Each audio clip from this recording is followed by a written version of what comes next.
बिस्मिल्लाहिर्रहमानिर्रहीम, अस्सलाम वालेकुम। मैं असदुल्ला खान हूँ। ये जो गंदम का बहरान, ये गंदम का मसला है, ये जितना अहम मसला है उसको इतनी अहमियत दी नहीं जा रही। इस पर पाकिस्तान की ज़राअत, जिसको हम कहते हैं कि ये जो हमारे जीडीपी का एक बहुत इंपॉर्टेंट हिस्सा है, बड़ा इंटेग्रल पार्ट है हमारे जीडीपी का, और ये जो एग्रीकल्चर का एक मेन कंपोनेंट है जो गंदम है, इसके साथ जो सलूक हो रहा है, 3900 रुपया सपोर्ट प्राइस देके उसके बाद ये गंदम 2200, 2500, 2400 इसमें भी नहीं बिक रही है।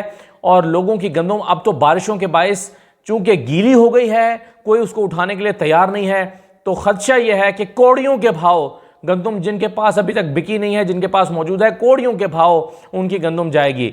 इस पर अब एक नया इंकशाफ कर दिया हुकूमत ने और ये कह दिया है कि जनाब ये जो इंपोर्ट की थी निगरान हुकूमत ने, दरअसल ख़राबी तो वहाँ से पैदा हुई, ये इंपोर्ट करना ही नहीं चाहिए थी। ये जो इंपोर्ट है इसमें तो दिहाड़ी लगाई गई, इसमें तो अरबों रुपए कमाए गए, और ये जो दिहाड़ी लगाई गई है ये निगरान हुकूमत ने लगाई। अब इसमें वैसे तो मेरा खैर सवाल यह है कि निगरान हुकूमत को इख्तियारात जाते जाते एक आईनी तरमीम तो नहीं, एक बिल पास करके कौन देकर गया था निगरान हुकूमत को कि ये डे टू डे अफेयर से बढ़कर भी डिसीजंस ले सकते हैं।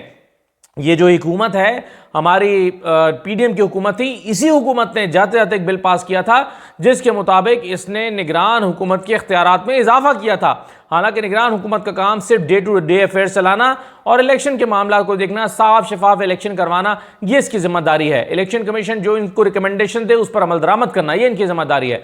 लेकिन चूंकि उस वक्त सारा ध्यान पाकिस्तान तहरीक इंसाफ को क्रश करने में लगा हुआ था, सारे प्रेस कॉन्फ्रेंसेज भी उसके ऊपर होते थे और उसी में लोगों ने फिर अपनी दिहाड़ियां भी लगाई।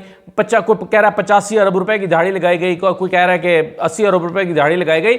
अब ये जो गंदम अगर बहरान वफाकी हुकूमत जो निगरान हुकूमत थी उसकी वजह से भी पैदा हुआ है, तो बहरहाल आज इसको टैकल करना तो इस मौजूदा हुकूमत की जिम्मेदारी है। और इस हुकूमत की यह जिम्मेदारी भी है कि उनके साथ जो जिन लोगों ने इसमें दिहाड़ी लगाई है उनको भी पकड़े। अब आप देखें कि इस वक्त जो किसान है, कल बिलाल यासीन साहब ने प्रेस कॉन्फ्रेंस किया है। बिलाल यासीन साहब कहते हैं कि गंदम खरीदारी पॉलिसी पर काम करने की जरूरत है। अभी गंदम रुल गई है, अभी पॉलिसी नहीं बन रही, इस वक्त तक भी पॉलिसी मौजूद नहीं है, इजलास खत्म हो गया है हुकूमत का और पॉलिसी नहीं बन पाई। फिर वो कहते हैं कि छोटा किसान, ये सबसे इंपॉर्टेंट बात है, छोटा किसान जिसकी गंदम में नमी 10% से कम है वो खरीदने को हम तैयार हैं। छोटा किसान, वो कहते हैं जिसकी गंदम में नमी 10% से कम है, यानी बारिश हुई है 10% उसमें नमी है, उससे कम है 10% से हम खरीदने के लिए तैयार हैं। लेकिन साथ ही वो कहते हैं कि पंजाब के किसी जिले में गंदम में नमी का तनासुब 10% से कम नहीं है। यानी अगर 10% से कम है तो हम छोटे किसान की हम लेने को तैयार हैं, लेकिन 10% से कम है ही नहीं, इसका मतलब है कि हम लेने को तैयार ही नहीं है। अब ये गंदम क्या होगा, जानवर खाएंगे क्या? वो गंदम जो किसान ने अपनी सारी जमा पूंजी करके उगानी होती है ताकि वो इससे से कुछ अपने साल भर का मुनाफा कमा सके या साल भर को उसको चला सके, वो किसान, वो ख़ास तौर पर छोटा किसान, अब उसकी गंदम में चूंकि नमी 10% ज़्यादा हो गई है तो 10% से ज़्यादा नमी की वजह से हुकूमत ये गंदम खरीदने को तैयार नहीं है। अगली गंदम फिर कौन उगाएगा, कैसे उगाएगा? क्या ये गंदम अब इंपोर्ट हुआ करेगी? ज़रूरी मुल्क में अगले साल गंदम फिर इंपोर्ट करना पड़ेगी। गंदम की बम्पर क्रॉप होने के बावजूद जिसने ये गंदम इंपोर्ट की थी उसको कोई कटहरे में खड़ा नहीं कर सकता, क्योंकि वो कोई ऐसा शख्स है जिसको कटहरे में खड़ा करने वाले का शेल्टर उसको हासिल है। यानी जो उसको लाने वाला था, जो उसको कटहरे में खड़ा करने वाला है, वो दोनों क्या एक ही हैं, जिसकी वजह से वो उससे कोई बासपुरस नहीं कर सकता। तो बहरहाल ये एक बहुत ही अफसोसनाक सूरत हाल भी है, तशवीशनाक सूरत हाल भी है, फूड सिक्योरिटी का मसला भी है। किसान की यानी इमरान खान के दौर में बारदाना फ्री दिया गया था और बांटा गया था लोगों को, और किसानों जितना खुशहाल किसान उस दौर में हुआ था, फिर भी उसके बावजूद महंगाई के खिलाफ मुहिम चलाई गई, महंगाई के खिलाफ कैंपेन करके, जुलूस जलसे करके हुकूमत को ख़त्म करने का मंसूबा बनाया गया। यही वजह है कि किसान अभी जब इलेक्शन हुए हैं तो सारा किसान पीटीए के साथ खड़ा था, वजह यही है। औरतें और यूथ के अलावा किसान भी सारा पीटीए के साथ खड़ा था। अब इस तरह की पॉलिसी के बाद अगले साल अगर इलेक्शन हो जाते हैं तो आप मुझे बताइए कि किसान किसके साथ खड़ा होगा? तो हुकूमत की आक़िबत नामंदेशी, हुकूमत की मामला फहमी का ना होना और किसानों के साथ किसी किस्म की हमदर्दी का ना होना, ये मेरा ख्याल है कि, और उस पर अफसोस की बात तो यह है कि किसानों की पकड़ धकड़ भी हो रही है, इनको उठा के जेलों में भी डाला जा रहा है। तो ऐसी सूरत हाल में तो मामले को कंट्रोल नहीं किया जा सकता। अच्छा, अब दूसरा एक और देखिए, पूरी इकॉनमी के साथ इस वक्त छेड़छाड़ हो रही है, इकॉनमी के साथ आप खेल रहे हैं। इसहाक डार साहब जिनको अब तो डिप्टी प्राइम मिनिस्टर बना दिया गया है, इसहाक डार साहब लगे हुए हैं उथल पुथल करने, यानी अपना वो चाहे इकोनॉमी का बेड़ा गर्क हो जाए, उनको अपनी टीम को प्रोटेक्ट करना है ताकि वो उनकी टीम उनके मुफादात को प्रोटेक्ट कर सके। अभी आप देखें कई लोगों को हटाया गया, कई लोग FBI में सारे कई लोग हटा दिए गए, जिनमें से आफाक कुरैशी भी शामिल हैं। आफाक कुरैशी वही हैं जिनको सदारत तमगा इम्तियाज़ मिला है उनकी कारकर्दगी पर, और मुकर्रम जान सारी हैं जिनको हुकूमती एजाज़ात मिले हैं, और ये दोनों वो शख्सियात हैं जिनको खुद प्राइम मिनिस्टर शहबाज शरीफ ने प्रमोशन दी है। प्रमोशन किसको मिलती है? जिसकी कारकर्दगी अच्छी होती है। लेकिन इन दोनों शख्सियात को हटा दिया गया और इनके अलावा कई और अफसरान को भी हटा दिया गया। 2 अफसरान से बचा लिए गए, एक जनाब अमजद टमाना को बचा लिया गया चेयरमैन FBI को, और एक बादशाह वजीर को बचा लिया गया। अब ये दोनों असहाब वो हैं जो कई साल से यहाँ पर लगे हुए हैं और ये मुसलसल अपना FBI का टारगेट मिस कर रहे हैं। जिनको हटाया जाना चाहिए था, अगर किसी को हटाया जाना चाहिए था तो वो ये अमजद टमाना और बादशाह वजीर थे, इनको हटाया जाना चाहिए था, लेकिन इनको नहीं हटाया गया और उन अफसरान को हटा दिया गया जिनको तमगा उसने कारकर्दगी या तमगा इम्तियाज़ मिला है, जिनको तमगा इम्तियाज़ मिला है, जिनको एजाज़ात मिले, जिनको प्रमोशन मिले, उनको हटा दिया गया। क्यों बचाया गया है बादशाह वजीर को? क्योंकि ये इसहाक डार का चहीता है। बादशाह वजीर इसहाक डार का चहीता है। हो सकता है कि आने वाले दिनों में आप इनको चेयरमैन FBI भी देखें, हो सकता है कि चेयरमैन FBI भी लग जाए। क्यों? क्योंकि ये इसहाक डार के चहीते हैं। अब मसला ये है कि दूसरी तरफ जो वज़ीर ख़जाना है वो औरंगज़ेब साहब हैं, तो औरंगज़ेब साहब की कोई, यानी वो कहते हैं ना एक ना चलना, तो औरंगज़ेब साहब की एक नहीं चल रही और इसहाक डार साहब ने यहाँ पर एक तूफ़ान बर्पा किया हुआ है। जिसको चाहे हटाएं, जिसको चाहे लगाएं, जो चाहे बरकरार रखें, जिसको चाहे उसके ओहदे से हटा दें। तो इस वक्त इसहाक डार साहब का ये घिनौना खेल जो है वो FBI में जारी है और इस पर बहुत सारे सहाफ़ी भी शोर शराबा कर रहे हैं, इस पर रिपोर्ट्स भी छप रही हैं, लेकिन किसी को कोई फ़र्क नहीं पड़ रहा। जिसको चाहे आप रगेद दें, जिसको चाहे कुर्बान कर दें।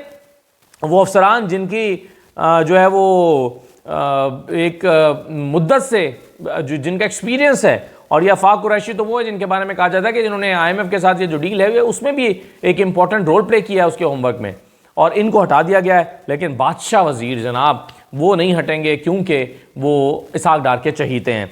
तो ये हो रहा है इस वक्त पाकिस्तान की मईशत के साथ। इसहाक डार वज़ीर ख़ारिजा होने के बावजूद मईशत से हटाए। हमें तो बताया गया था, या हमें तो इतला ये थी, आप यूँ कह लीजिए कि हमारे पास जो खबर थी वो ये थी कि इसहाक डार का पाकिस्तान की इकॉनमी में अब कोई किरदार नहीं होगा, और तभी तो मैंने उसी बुनियाद पर आपको खबर भी दी कि इसहाक डार पर क्रॉस लग गया है मईशत में, वो इसहाक डार साहब कोई रोल प्ले नहीं करेंगे। लेकिन ये इसहाक डार साहब तो पूरा रोल ही वो प्ले कर रहे हैं। यहाँ तो वज़ीर ख़जाना बेख्तियार बने हुए हैं और उनकी जगह इसहाक डार लगे हुए हैं FBI में अपनी करने। तो पता नहीं वो जिन लोगों ने क्रॉस लगाया था उन्होंने आंखें क्यों बंद कर रखी हैं, या वो क्यों उनको नज़र नहीं आ रहा कि ये सब कुछ क्या हो रहा है। 2-3 चीज़ें मैं छोटी छोटी और आपसे डिस्कस कर लूँ। एक तो देखिए, राना सनाउल्लाह साहब को वज़ीर आज़म का मुशीर बराए सियासी उमूर मुकर्रर कर दिया गया है। इससे पहले मुसलसल खबरें आ रही थी कि राना सनाउल्लाह से कहा जा रहा है कि आप आइए, आप मुशीर लग जाइए, या आपको कोई ओहदा दे देते हैं, ज़िम्मेदारी दे देते हैं। तो वो मान नहीं रहे थे, इनकार कर रहे थे, वो किसी ओहदे के तलबगार नहीं हैं उनके बकौल। लेकिन अब बहरहाल उन्होंने ये ओहदा कबूल कर लिया, वफाकी वज़ीर का दर्जा होगा मुशीर का, और वो मुशीर बन गए हैं सियासी उमूर के। अब लेकिन राना सनाउल्लाह साहब वही हैं जिन्होंने कुछ दिन पहले ये बयान दिया था कि भाई हमारी ज़िम्मेदारी परफॉर्मेंस की अब नहीं है, हमारी ज़िम्मेदारी तो तब होती जब आपने सादा अक्सरियत दी होती और नवाज शरीफ को वज़ीर आज़म बनाया होता, तो तब हमारा वादा था, अब हमारा कोई वादा नहीं है। वही राना सनाउल्लाह साहब जिन्होंने कहा था कि हो सकता है ये सिस्टम चले और हो सकता है ये सिस्टम ना चले। वही राना सनाउल्लाह साहब जो कह रहे थे कि हम गारंटी से नहीं कह सकते कि ये हुकूमत परफॉर्म करेगी। वही राना सनाउल्लाह साहब इसी हुकूमत में जाके मुशीर लग गए। जब राना सनाउल्लाह साहब आपका वादा ही नहीं है परफॉर्मेंस का, तो आप क्यों मुशीर लग गए? आप क्यों इस कौमी ख़जाने पर बोझ बन रहे हैं जब आपको पता है कि ये सिस्टम पता नहीं चलना है कि नहीं चलना? तो अपॉर्चुनिटी कोई नहीं छोड़ता, लेकिन कौम से वादा करने में पीछे हट गए राना सनाउल्लाह साहब, और अब जाके मुशीर लग गए हैं वज़ीर आज़म के। अच्छा जी, दूसरी तरफ हुकूमत जो है वो अपने मनसूबाजात बनाती रहती है एहतजाज के हवाले से, लेकिन पाकिस्तान तहरीक इंसाफ उस तरह से अपनी हिकमत अमली ना बना पा रही है, ना दिखा पा रही है, ना कोई एहतजाज का मनसूबा उनके पास को मौसर मालूम होता है, ना ऐसा लगता है उनके पास कुछ चल रही है। फवाद चौधरी साहब ने कल एक बात की थी, वो मैं आपको सुनाना चाहता हूँ, सुनिए ज़रा। कि आप पीटीआई में वापस जा रहे हैं, कुछ जिम्मेदारी ले रहे हैं। वापस तो उधर होता है जहाँ बंदा छोड़ता है, हम तो गए ही नहीं गए। वो बाकी ये है कि एक्टिव आपके सामने हालात हैं। हम तो एक और ये जो सारे लोग यहाँ पे अभी खड़े हैं ना, ये 9 मई के सारे जो हमारे ये लोग हैं जो जिनको इन केसेस में डाला गया है, हमारी अभी कहानी तो आई नहीं ना।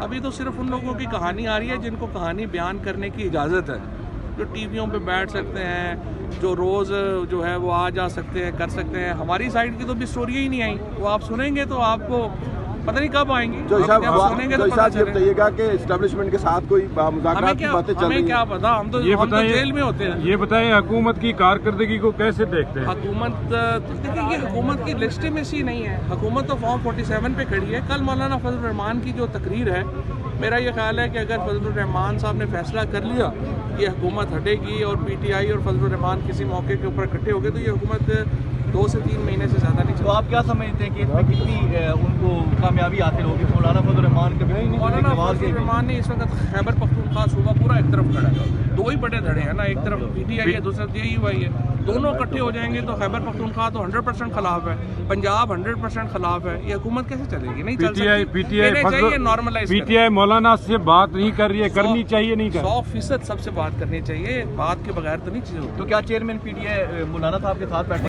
अच्छा, 1-2-3 चीज़ें इसमें फवाद चौधरी साहब ने की हैं और बड़ी इंपॉर्टेंट हैं। एक तो वो कह रहे हैं कि ये जो हमारी साइड की स्टोरी है वो तो अभी तो किसी को पता ही नहीं है ना हमारे साथ क्या हुआ है। अभी हम बाहर बैठ के कमेंट कर रहे हैं फवाद चौधरी को आना चाहिए, फवाद चौधरी को नहीं आना चाहिए, फवाद चौधरी को वापस लेना चाहिए, नहीं लेना चाहिए। और भाई जिनके बारे में बहस कर रहे हैं, ज़रा उनकी स्टोरी भी तो पता चले, उनका मौक़िफ़ भी तो पता चले, उनके साथ हुआ क्या है। हो सकता है उनकी स्टोरी सुनने के बाद हमें अंदाज़ा हो कि भाई ये किस कर्ब से गुजरे हैं, और हम इस बहस में ही ना पड़ें कि इनको लेना चाहिए नहीं लेना चाहिए, और हम यही कहें जो वो कह रहे हैं कि भाई हम गए ही कब थे। दूसरी बात यह है कि वो मौलाना फजल रहमान साहब के साथ मिलकर तहरीक चलाने के हवाले से बिल्कुल क्लियर है। वो समझते हैं कि पूरा खैबर पख्तूनख्वा पहले एक साइड पर खड़ा और मजीद एक साइड पर खड़ा हो जाएगा। अगरचे मैं पहले अपनी राय दे चुका हूँ कि पाकिस्तान तहरीक इंसाफ अगर चाहे, अगर नीयत के साथ चाहे, तो उसको ज़रूरत नहीं है मौलाना फजल रहमान की खैबर पख्तूनख्वा में। वो चाहे तो और वो ख़ुद भी एक इतना पावरफुल शो कर सकती है, स्ट्रीट पावर दिखा सकती है, लेकिन पाकिस्तान तहरीक इंसाफ मुझे नहीं पता कुछ वजूहात के बिना पर ये कर नहीं पा रही। तो ऐसी सिचुएशन में शायद मौलाना फजल रहमान के साथ मिल जाने से ज़्यादा पावरफुल हो जाएं, ये फवाद चौधरी साहब का मानना है। और आखिर में जिस तरह से वो चीज़ों को एक्सप्लेन कर रहे हैं, ऐसा लगता है कि पॉलिटिकल नैरेटिव जो है जिसकी पाकिस्तान तहरीक इंसाफ में इस वक्त शदीद कमी दिखाई देती है, वो पॉलिटिकल नैरेटिव फवाद चौधरी जैसे लोग ही बना सकते हैं। फवाद चौधरी अगर पीटीआई में वापस आते हैं तो उनको ये काम करना चाहिए, वरना पाकिस्तान तहरीक इंसाफ के जो लोग हैं उनको कम से कम सोचना तो चाहिए उनकी डायरेक्शन क्या है, वो किस डायरेक्शन में चल रहे हैं, उनका नैरेटिव क्या है, वो क्या सोच रहे हैं, उनको करना क्या है, ये कम से कम उनको अंदाज़ा होना चाहिए। आखिरी 2 बातें मैं सिर्फ कर दूं। एक तो ये देखिए कि हमारे दोस्त, हमारे भाई हसन अयूब साहब, उन्होंने जस्टिफाई किया है कैमरे लगाने को बेडरूम्स में, और वो कहते हैं कि ये सर्वेलेंस है, सर्वेलेंस पूरी दुनिया में होती है। सुने जरा क्या फरमा रहे हैं मौसूफ। आप मुझे कैमरा लगाने का मकसद बता दें कि क्या मकसद? सर्वेलेंस है, दुनिया में होती है। नहीं, सर्वेलेंस किसी के बेडरूम में? जी, बेडरूम में भी करते हैं। एक मैरिड कपल के बेडरूम में सर्वेलेंस है, ये काबिल मुजम्मत है, ये हर चीज को कंडेम करना चाहिए, लेकिन पर्पस तो सर्वेलेंस है ना। सर्वेलेंस ऐसी, अब किसी के बेडरूम में वो कह रहे हैं कैमरा लगाना सर्वेलेंस है, और वो उसको जस्टिफाई करने की कोशिश कर रहे हैं। मातम ही किया जा सकता है मतलब ऐसी सोच पे, ऐसी अक्ल पे, ऐसे बयान पे, ऐसे जुमले पे क्या कहा जा सकता है? इस पे अफसोस की बात है। कोई जी शऊर शख्स किसी मैरिड कपल के कमरे में कैमरा लगाने को जस्टिफाई कर सकता है? जो कर सकता है उसके कमरे में बेशक लगा दें, बाकी कोई अक्लमंद आदमी तो ऐसा नहीं कह सकता। आखिर में मैं सिर्फ आपको बताना चाहता हूँ, पाकिस्तान तहरीक इंसाफ के लोगों से जब सवाल हुआ है कि साहिबजादा हामिद रज़ा कह रहे हैं कि पीटीआई अगर इमरान खान को छुड़वा नहीं सकती तो फिर उस असेंबली में बैठने का भी कोई हक नहीं है, उनके इस बयान को पीटीआई कैसे ले रही है, ये आप सुन लीजिए और मुझे इजाज़त दीजिए। शुक्रिया भाई। मैंने साहबजादा हामिद रज़ा साहब से कल खुद बात की। उनका भाई ये सजेशन है, कहते नहीं, ये तो मैं एक इंटरव्यू में कह रहा था, अपनी फ्रस्ट्रेशन एक्सप्रेस कर रहा था कि पाकिस्तान का सबसे अजीम आदमी, इस्लामी दुनिया का ग्लोबल लीडर, वो जेल में बैठे और MNAs यहाँ असेंबली में बैठे हैं, असेंबली खेल रहे, तो उससे बेहतर हम इस्तीफ़ा दे दें, साथ में कम नहीं निकाल सकते। ये उनका मफहूम था। तो क्या आप सोचते हैं कि ऐसा करना चाहिए? देखेंगे वक्त के साथ। ठीक है, थैंक यू। पहली चीज़ तो यह है कि बिल्कुल कैदी नंबर 804 की रिहाई ये कौम का मुतालबा है।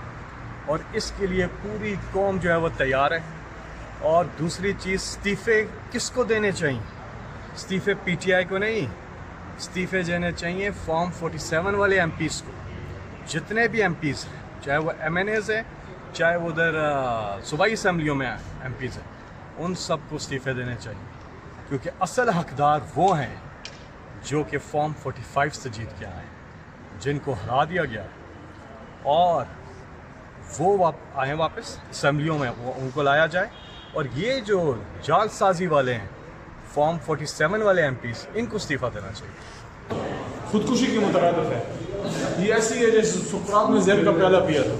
मतलब नहीं करना चाहिए। इस्तीफा देने का मतलब ये है कि आप इन लोगों को एक मौका और दे रहे हैं। जो चाह रहे थे कि तहरीक इंसाफ पार्लियामेंट में ना आए, अब वो ये चाह रहे हैं कि किसी बहाने से तहरीक इंसाफ को पार्लियामेंट से बाहर निकालो। देखिए, हमने पहले भी बयान जारी कर चुके हैं कि किसी पॉलिटिकल हमारी पार्टी की फिक्र ने बयान दिया है तो उस बयान की अगर हमसे कोई तफसील कराएंगे तो वो बड़ा हम नहीं दे सकते, क्योंकि जिसने बयान दिया है वो आप उससे पूछें, क्योंकि जो पार्टी का डिसीजन होता है, कोर कमेटी का डिसीजन होता है, उसके बारे में हम बता सकते हैं।